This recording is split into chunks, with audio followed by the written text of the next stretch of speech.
You know what nobody tells new investors about midterm rentals? The team behind the scenes matters way more than the granite countertops.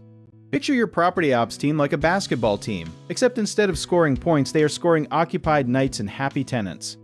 If you pay everyone the same no matter what they do, you basically built a team where the star player and the guy still learning to tie his shoes get identical trophies. So the first rule is you tie bonuses to things people can actually control.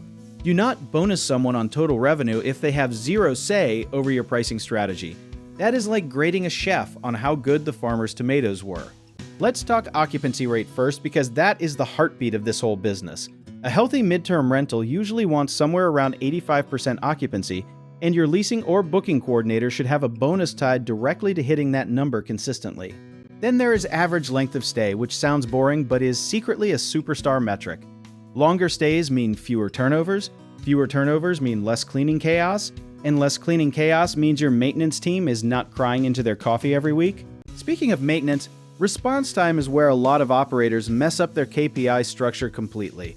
If a tenant submits a repair request and nobody responds for 3 days, you are not just losing that tenant's trust, you are basically writing a bad review with your own hands before they even do.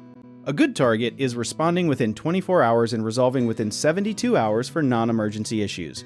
Tie a small bonus pool to that average across the month, and watch how fast your maintenance coordinator turns into a caffeinated superhero. Now let's get into the plain human truth nobody says out loud, which is that people work harder when the bonus feels earned instead of random. If your team thinks bonuses are decided by vibes or whoever the boss likes that week, you have created an office full of quiet resentment wearing a smile.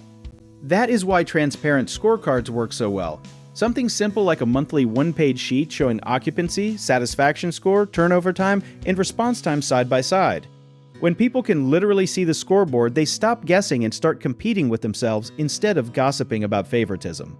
Tenant satisfaction is the metric people underestimate the most, probably because it feels fuzzy and emotional compared to hard numbers. But a simple post-stay survey scored out of 10 sentences into real dollars because happy tenants renew, and renewals are the cheapest marketing you will ever get. Here's a twist that surprises a lot of new operators. Cost control bonuses can actually backfire if you are not careful.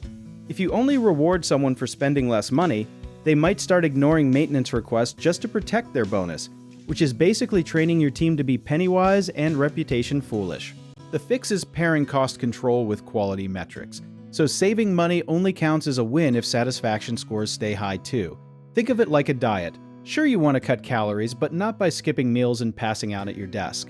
Historically, property management companies used flat commission structures borrowed straight from real estate sales, and it never quite fit because operations is a completely different sport than closing a single deal. Operations is more like tending a garden every single day rather than planting one seed and walking away. The smartest structure blends individual metrics with a small team-wide bonus because midterm rentals live or die on teamwork between leasing, maintenance, and guest support, all talking to each other. Nobody wants a maintenance guy who fixes everything perfectly but never tells leasing that Unit 4 is finally ready to show.